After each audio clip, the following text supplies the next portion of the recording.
choquée, les gars. Je suis choquée. Y'a rien à dire, je suis choquée là. Come to Dubai, Habibi.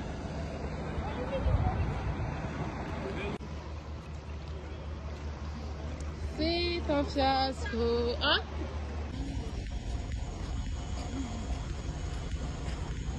On est dans la réalité ou on est à Dubaï? Nous sommes à Dubaï, les gars. Nous sommes à Dubaï. Mais c'est ça, on appelle vraiment ça une situation extraordinaire.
De l'aéroport de Dubaï totalement inondée.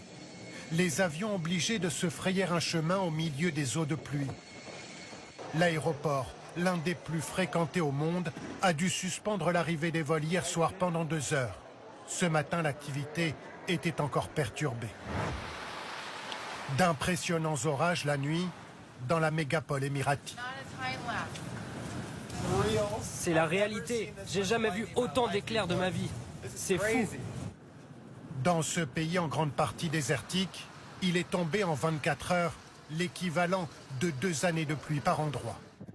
Certaines rues à Dubaï ont pris des allures de rivière, de nombreuses voitures piégées par la montée des eaux.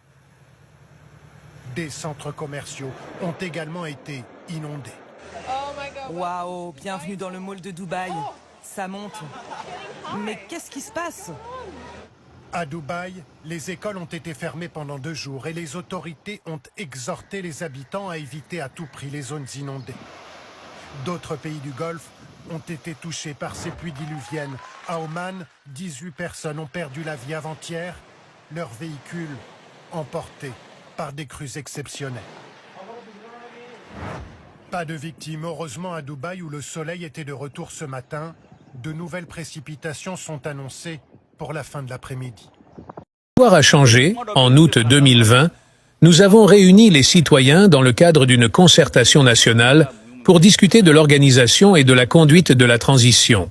À ce moment, le même président français est passé par un autre président pour dire qu'il souhaite me parler. L'autre président étranger est passé par mon directeur de cabinet. Il a pu ainsi me joindre et m'a dit que le président français souhaite me parler. Effectivement, nous avons pu nous joindre au téléphone.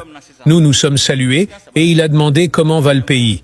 J'ai répondu que le pays est dans une phase de concertation nationale et que le pays travaillera en fonction des conclusions de cette concertation. Il a dit qu'il a 3 personnes qui sont ces gens et qui sont de bonnes personnes. Un peut être le président de transition et un autre peut être le Premier ministre. Il a demandé si je peux seulement sortir pour faire une déclaration dans laquelle communiquer les noms du président et du Premier ministre afin de formaliser tout ça. J'ai répondu, cela est hors de question, les citoyens sont en concertation. Quand ils finiront, nous travaillerons en fonction de ce qu'ils décideront. Je me souviens ce jour-là, il m'a dit d'être compréhensif.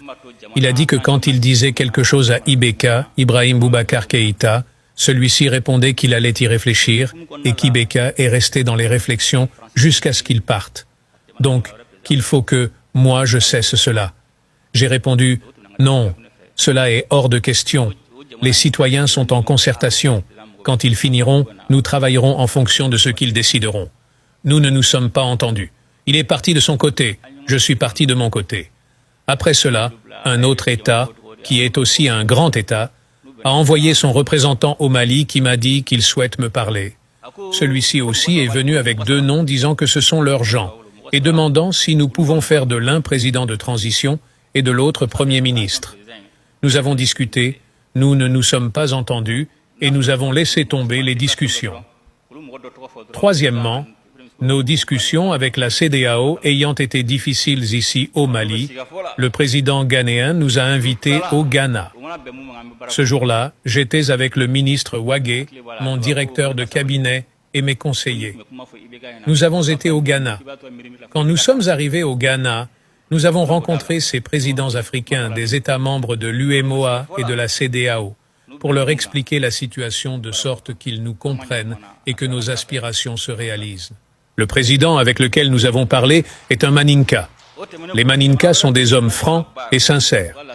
Ils ne savent pas mentir. Nous lui avons expliqué la situation. Il nous a demandé de ne pas nous moquer de lui. Nous avons répondu, « Comment ne pas nous moquer de vous ?» Il a dit qu'il a appris que nous avions donné le nom d'une personne pour être président de transition du Mali. Nous avons répondu, « Comment? Quelqu'un de notre part ?» Nous n'avons pas donné le nom d'une personne.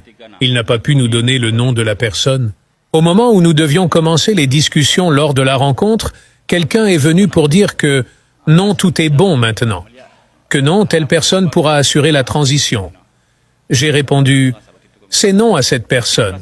C'est moi-même qui vais conduire la transition. Donc, les difficultés ont commencé à partir de ce moment-là. Mais, je vais vous dire une seule chose. Pourquoi je vous dis tout cela concernant la France et ses gens? Je ne vous dirai pas le nom de l'autre grand État.